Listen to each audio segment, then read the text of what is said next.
Alexa, play Disruptive FM. You'd like to listen to Disruptive FM, right? Yes. Press play. He's the voice of the intersection of marketing, tech, and popular culture. Thinking is his commodity. DJ, data punk, stylish sock collector, and author of the book Disruptive Marketing. Geoffrey Colon is your host of Disruptive FM, the marketing podcast for eccentric minds.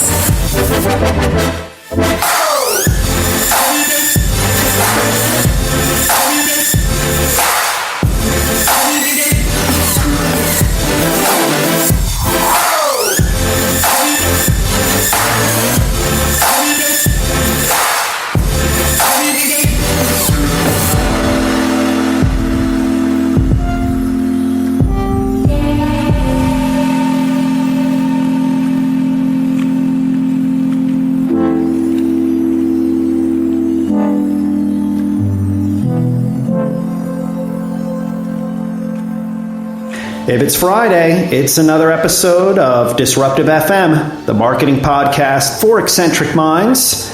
I'm your host, or I should say co-host, Geoffrey Colon. And I'm Cheryl Metzger.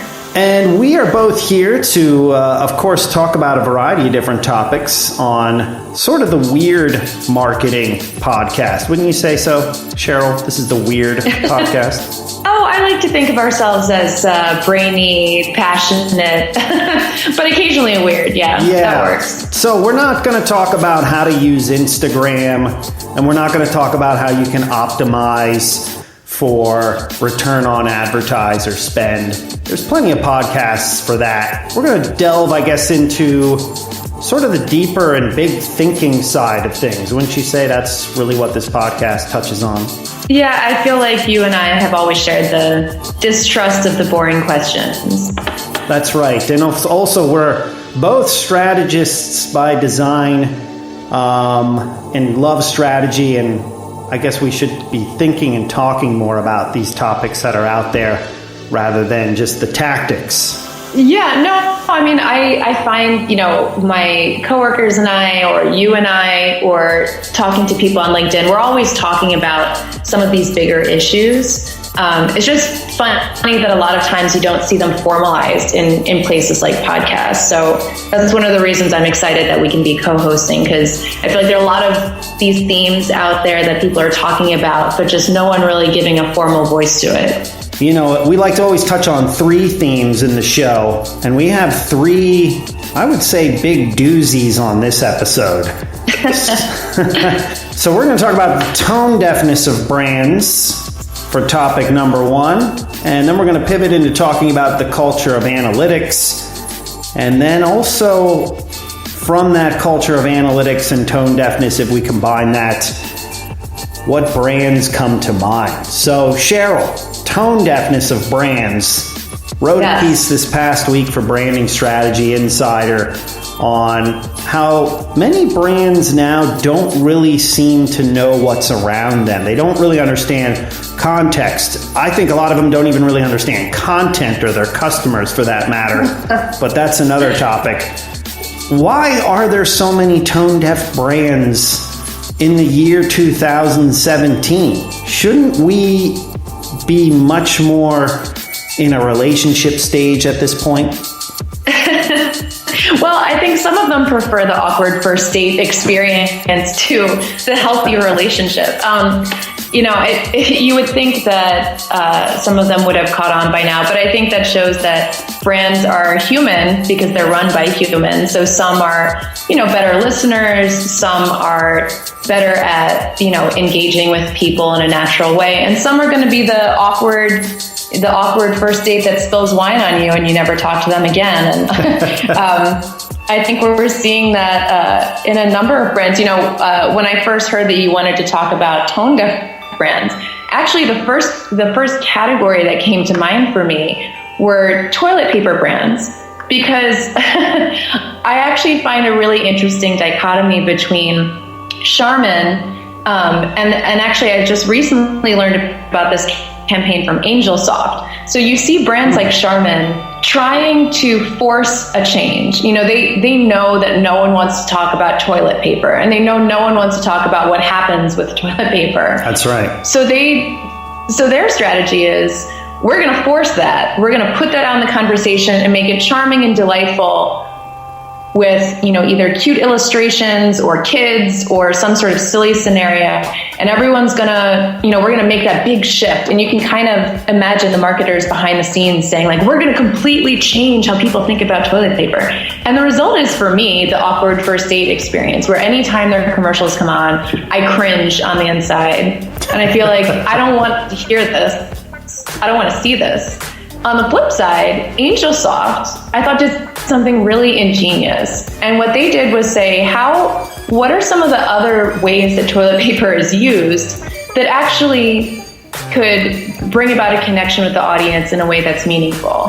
And they did a whole campaign based on insight into how families are changing. You know, they have a commercial around a single dad. Mm-hmm. They have a commercial and a teen boy, you know, which is a relationship that's not highlighted that often in a lot of CPG commercials.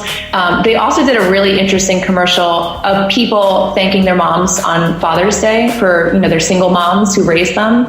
And what was interesting is they highlighted that toilet paper is also tissue paper. And it dries people's tears, and it, you know, wipes makeup up. And when you're learning to shave your legs or shave your face, you know, it dabs when you cut yourself. Yep. And they found this whole narrative around families and growing up and the role of parents and their kids, and how this tissue paper was both soft and strong. And they drew an interesting parallel with, you know, what it means to be both soft and strong. And I thought, that's actually a comfortable place to connect with your audience. I think that's interesting. I think they're thinking a little bit more there. They probably have some small data insights that they are reaping the benefits of, rather than, you know, hey, let's create the big idea out of one large data point. It looks like what they've done is they've taken a number of different factors and created something that was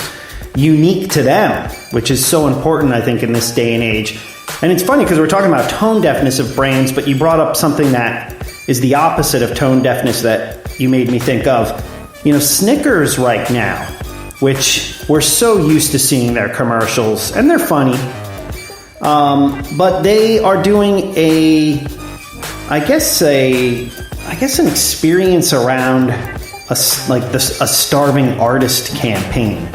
So it's the opposite of humor, and they're actually trying to talk a little bit more to creatives that fits into not really selling, you know, candy, but really selling, you know, this idea of, you know, when you think of yourself and you're hungry, you think of a Snickers.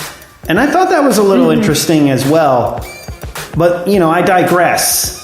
Because we wanted to talk a little bit about, you know, we wanted to talk about tone deafness, or I should say brand deafness out there. I mean, what are some of the channels that you see that, you know, brands are still using or overusing when it comes to tone deafness? I know you and I have talked a lot about how they almost rely too heavily on social media and some of these,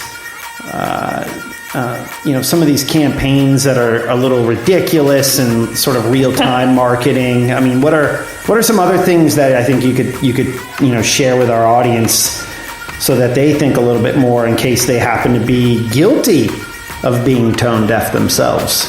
Well, I mean, I think there are two things that come to mind for me. First, you know, the biggest area for marketers to play and the biggest offenders are on Facebook, I think. You know, it's because everyone is there, you know, especially the mom audience, especially, you know, aging millennials to some extent. I feel like everyone and anyone is on Facebook, and there's a lot of overuse of that platform. Sometimes it's effective. Sometimes there's an ad that is retargeted that's on Facebook based on things you browse online, and it does prompt you to finish the purchase, or you discover something on Facebook that you then go ahead and get connected to. I don't think it's an irrelevant platform. I just think that it's overused. But actually, the second platform that came to mind when you asked that question are mobile apps. And it drew me back to the sort of start of this conversation, because I thought mobile apps are a place where brands really make or break a relationship with their customers. So a couple of brands that I think of that have really interesting evolutions when it comes to mobile apps are Starbucks and Uber. So, both of those brands started out and have been, for the most part, recognized for being the opposite of tone deaf. They create great experiences. Everyone jumped onto them. They love their service, and their mobile apps were like sleekly designed, really smart. They're kind of the case study that everyone tries to follow. But in both cases, and I think this connects us to our thoughts about, you mentioned the insight with the AngelSoft. You need the right types of insights, and it's not enough to look at like the insights in your demographics or the insights in how the culture is shifting. You need the insights into your product, which is what AngelSoft knew, that no one wants to talk about toilet paper and the toilet. They want to talk about anything else, which is what Charmin didn't pay attention to. So similarly, like Starbucks and Uber have gotten so efficient in some ways, they've started to overlook the context of the experience where you're using their app. So I had an experience with Starbucks where I got an email. I'm a member. It told me, I earned some sort of reward. Take it into the store. And in order to redeem my reward, I have to log in to the app. Well, I haven't actually used the app in a while, so I don't remember the password for my app. So here I am, ordered my drink. I'm in front of the cashier. There's a long line behind me. And the password, the goddamn password, stopped me from redeeming the offer. So their marketing funnel was so perfect. They got me right to the point of sale. And then I was so frustrated, I just left. And I was like, never mind, I'm not even buying this. Yeah. Wow. That was one thing. And then with Uber, and I know you were talking about this with me another day, that, Uber has been updating its app to be so data-driven and so optimized that you don't need to put in any information, but it over-relies on Wi-Fi knowing where you are accurately. Or when it asks you to put in the information, it assumes that you know where you even are. It's like, I don't know the address of this building. I don't even know the nearby streets. Yeah. And I feel like it's being more and more frustrating in the experience and less efficient in their attempts to like skip over steps and optimize it using just data instead of human input. Like, it needs a machine learning component to it, don't you think? Yeah, I think one of the things that you get from some of these companies is, this over-reliance on data. You get a culture of data or a culture of analytics where the number crunchers are more important than the people who put the human experiences together. And you and I talk about this a lot. Life is yin and yang. It's a balance. So one's not more important than the other. It's when we get into conversations when it's like, hey, content's more important than distribution. And I think both you and I are like, no, they're equally important. It's the same thing here. Some of these companies are so data-driven. They don't really understand what they're actually providing for people. And, you talk to a lot of Uber drivers and they'll even say, yeah, I'm sort of flying blind. I don't even know where I'm going until I pick you up. There's just nothing there for them to really know what they need. But there are other things that Uber will come up with that obviously is going to be beneficial for them as a company. And I think that's when companies get into trouble, is when they start to over-rely on things that help them rather than the people that they've set out to help. So how do we make this? How do we make brands that are possibly tone deaf and over rely on this culture of analytics? What are some of the things that we can maybe do to get them to step into the right direction, which is one towards people and satisfaction and experiences? Yeah, one of the things that strikes me when we think about this challenge is that I think where brands often go wrong is technology, analytics, and data optimization of all of that it feels very objective. And so they feel like if they can get those things right, that everything else falls into place. And I think they over-rely things like data and analytics and technology to scale. So you see companies using digital technology to scale up their business and scale up their customer experience. But what they're not realizing, and I think I had mentioned this in a post on LinkedIn also not too long ago, where it's really about understanding that digital technology can't compensate for places where kindness or understanding or empathy are actually what's needed. And so you have situations where a Starbucks, an Uber, and a million other companies think that they've covered off the customer experience because they've used all of the digital touch points and the data to optimize the experience. But what they really need to do is do training of their staff. Something like Uber, the customer experience is so dependent on the actual driver that you're interacting with. And I feel like Uber has forgotten that and isn't doing as much of a job scaling the customer service training it provides its drivers as it's done scaling its technology. And I think that is probably something I would recommend to a lot of companies is when you're scaling up your business, don't just think about scaling it from a technical infrastructure perspective, but think about how you make the human interaction points feel consistent as you scale up. So how do you make sure your employees are trained to keep that experience as you grow? And how do you make sure that the voice of the customer is heard at those touch points as you grow so that you can get that feedback so that if there is something that's overlooked, you're fixing it as soon as possible. And I also think it comes through in the copy of a brand, what tone of voice they're using to talk to their customers. And lastly, I think it comes from, is this a company that's dedicated to research where they're constantly trying to understand who their customer is? Or is it the kind of company, and we see this all the time, where the head of marketing is basically like, well, just make it up. We know our audience. We'll just make it up. And that's always a recipe for disaster in my mind. Have you seen other brands that have done that sort of scaling up? No, not really. I think scale, I'll be honest. I mean, I think scaling is one of the hardest things to do in business culture. And I think it's difficult because things go amok. Whenever you try to make anything larger, it's just harder and harder to control. I mean, I think we could use the analogy of Game of Thrones. People think that, hey, I have this great company and I can tame the dragon within this company, and then the dragon gets larger and larger, and they're like, I still control this company, and the dragon sort of, eats them. It's really hard to scale, a company because it goes beyond your control. You have so many elements that are involved. I think also people might, Cheryl, they just may confuse size with, as you noted, with really having an understanding of what their customers want. So, you have this sheer size, you might have this big global network, and yet at the same time, it's impossible to reach a human being at that company.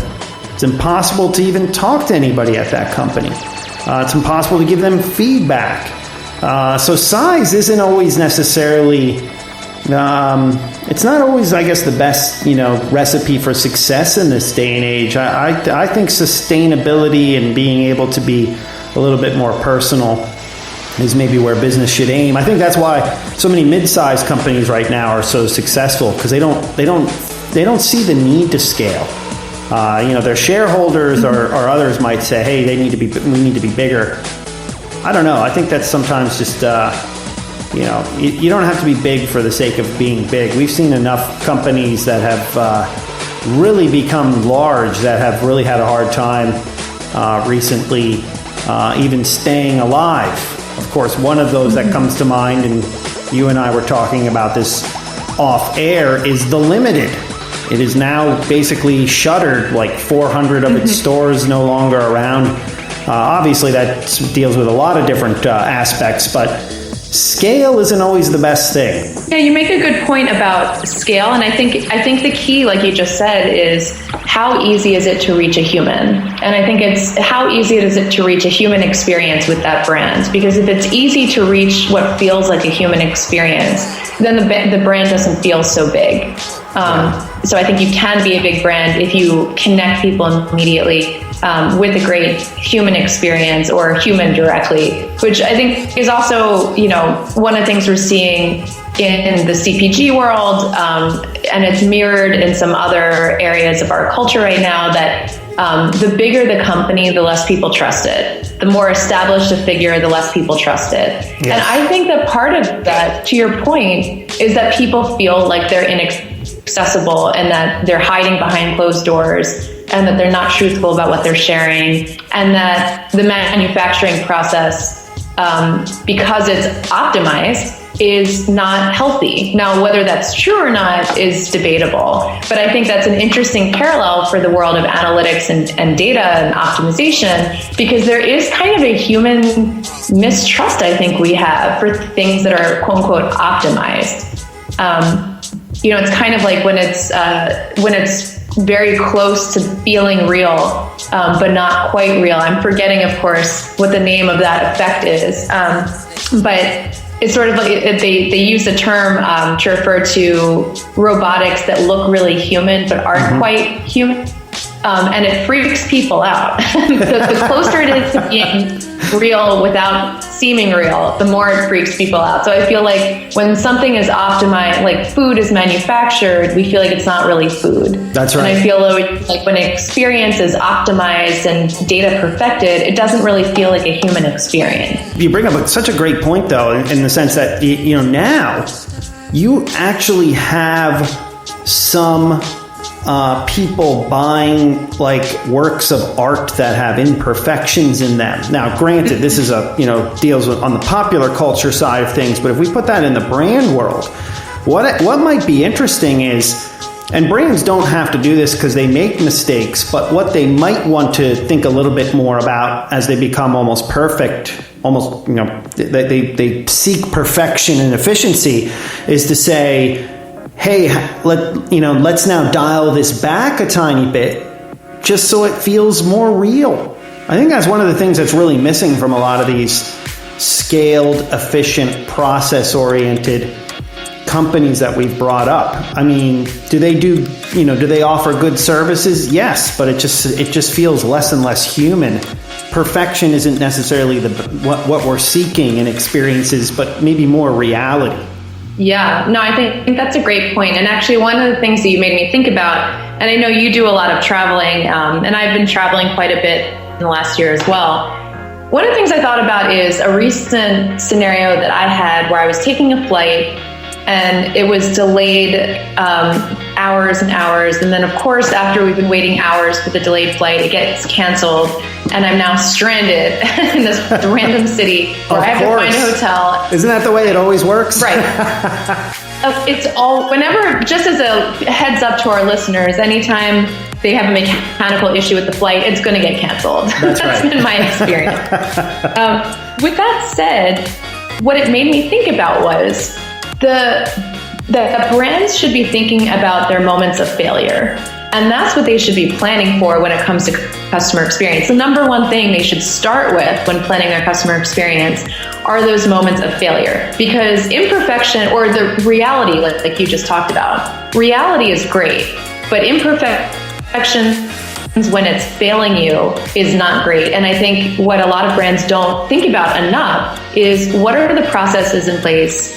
What are the responses in place for when something goes wrong? And if they can do a really great job there, then I think customers are more than willing to forgive the human imperfections of an otherwise successful experience. Yeah. If they know that when things go wrong, this brand is really on top of it and treats you well. Because, the airline brand, which of course I won't name, but the airline brand did an okay job responding to customers. But I always find it surprising with airlines that they never seem to anticipate that people are going to be really upset and stressed when their flights are canceled. and they always, are stressed and annoyed themselves. It's completely understandable. They're human beings working a tough job. But I felt like there should be some protocol in place or training in place so that teams know when this happens, okay, now we have to respond to customers in this kind of way.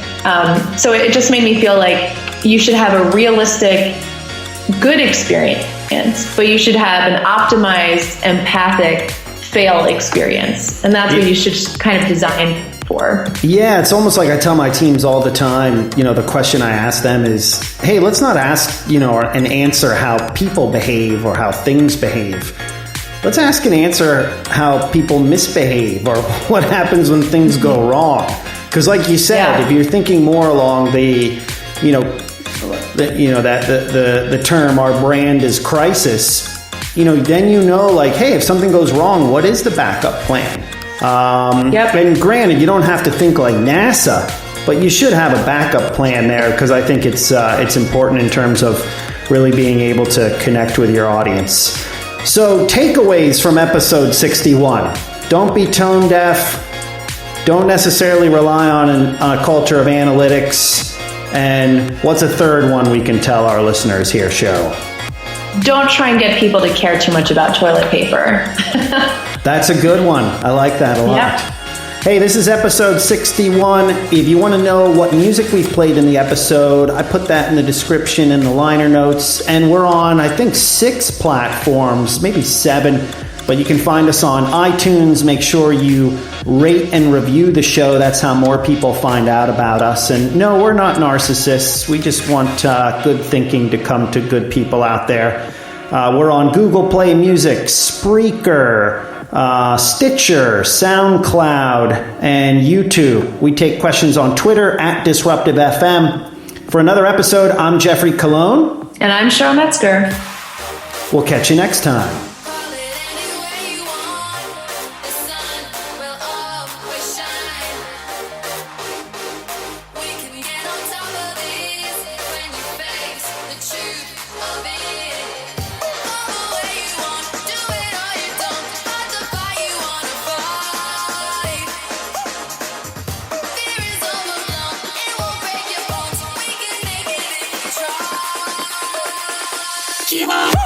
You've been listening to Disruptive FM, the marketing podcast for eccentric minds. Follow us on Twitter at Disruptive FM or check out our website, disruptivefm.net. This is the weekly marketing podcast for eccentric minds, broadcasting live from the campus of Microsoft in Redmond, Washington.